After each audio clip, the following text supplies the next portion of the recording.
Bonjour à tous et à toutes, et la capsule d'aujourd'hui nous amène vers la fin de ce chapitre 18. C'était une vraie gageure de méditer une semaine sur celui-ci, mais on va y arriver et on va y arriver ensemble. Et je lis les versets 19 à 26 ce matin.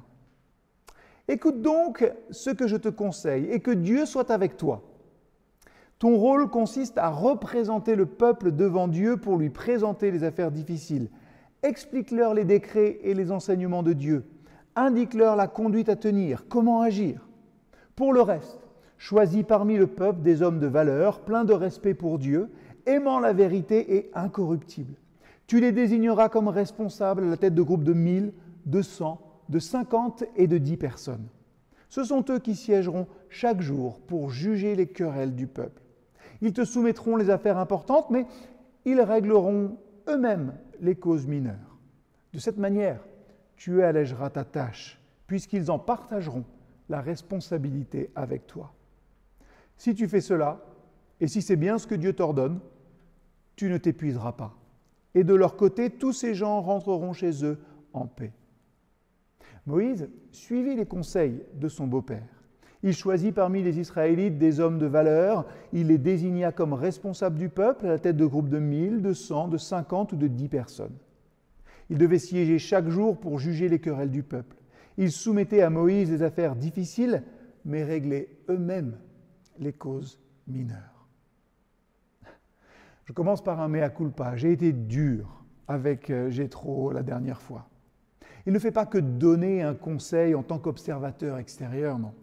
Il voit le poids de la responsabilité sur Moïse et on pourrait dire qu'il a compassion de son gendre. Alors, avec sagesse, avec perspicacité, il exhorte Moïse à entreprendre, une grande réforme administrative.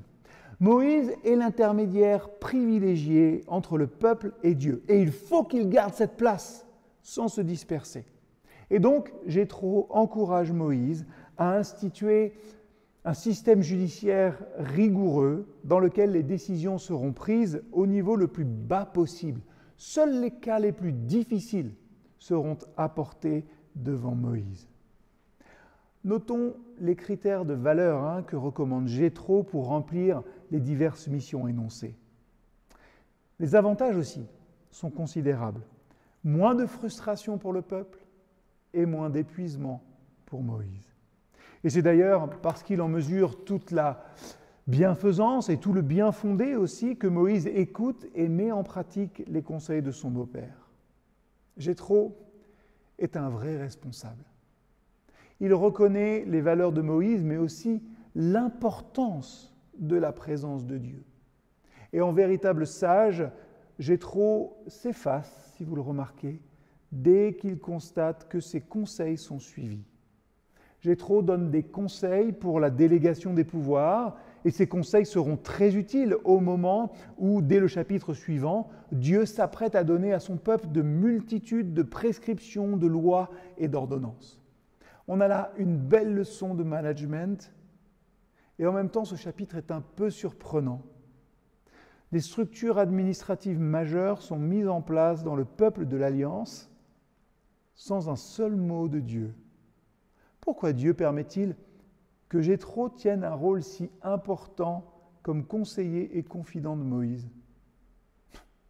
Poser cette question, c'est déjà un petit peu y répondre. Dieu peut utiliser la grâce commune pour instruire et enrichir son peuple.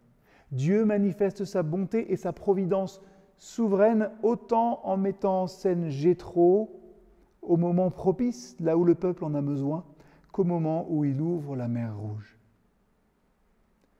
Pensez aujourd'hui à ceux qui, autour de vous, sont des bénédictions pour votre vie. Pensons à ceux aussi, peut-être qui sont en périphérie de notre Église et qui sont une bénédiction pour celle-ci. Et remercions. Prenez un temps simplement pour prier pour eux et les remercier. Simplement. Voilà votre mission pour aujourd'hui et je compte sur vous aussi pour pouvoir l'accomplir. À très vite.